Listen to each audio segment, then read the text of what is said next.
ನಾನು ಈ ಮಠಕ್ಕಾಗಲಿ ಕನಕಪುರಕ್ಕಾಗಲಿ ರಾಜ್ಯದ ಮುಖ್ಯಮಂತ್ರಿಯಾಗಿ ಬಂದವನಲ್ಲ. ಈ ಮಠದ ಒಬ್ಬ ಭಕ್ತರಾಗಿ ಎಷ್ಟು ದೊಡ್ಡ ಸ್ಥಾನದಲ್ಲೂ ಕೂಡ ಈ ಮಠಕ್ಕೆ, ಕನಕಪುರದ ನಾಡಿನ ಜನತೆಗೆ ಅವರ ಪಾದಗಳಿಗೆ ನನ್ನ ಸಾಷ್ಟಾಂಗ ನಮಸ್ಕಾರಗಳನ್ನು ಅರ್ಪಿಸಿ ನನ್ನ ಕಾರ್ಯಕ್ರಮಗಳನ್ನು ಮಾಡಿಕೊಂಡು ಬಂದಿದ್ದೇನೆ.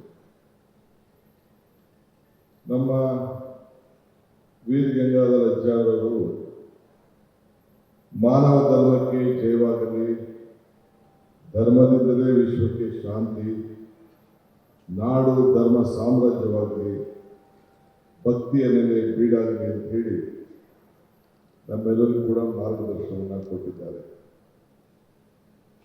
ನನಗೂ ಶಿವನ ಪಾದಕ್ಕೂ ಏನು ಸಂಬಂಧನೂ ಗೊತ್ತಿಲ್ಲ. ಭಕ್ತನಿಗೂ ಭಗವಂತನಿಗೂ ವ್ಯವಹಾರ ಮಾಡುವಂಥ ಸ್ಥಳ.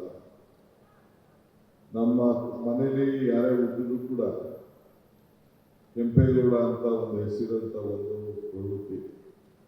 ನಮ್ಮ ತಾತ ಹೋಗ್ತಾ ಇಲ್ಲ.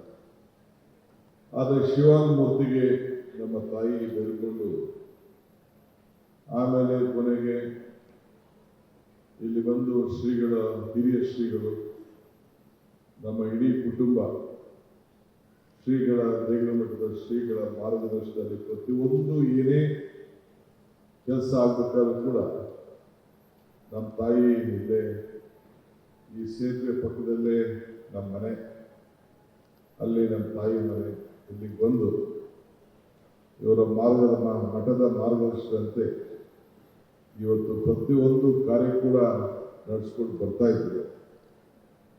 ಸೊ ಅದಕ್ಕೆ ನಾನು ಕೂಡ ಯಾವ ಸಂದರ್ಭದಲ್ಲೂ ಕೂಡ ಧರ್ಮವನ್ನೇ ಉಳಿಸ್ಕೊಂಡು ಧರ್ಮದಿಂದ ಹೇಳಬೇಕು, ಧರ್ಮದಿಂದ ಬಾಳಬೇಕು, ಧರ್ಮದಿಂದ ಆಳಬೇಕು, ಧರ್ಮದಿಂದ ತಾಳ್ಮೆಯಿಂದ ಇರಬೇಕು ಅಂತ ಹೇಳಿ ನನ್ನ ಕೆಲಸವನ್ನು ಮಾಡಿಕೊಂಡು ಬಂದಿದ್ದೇನೆ.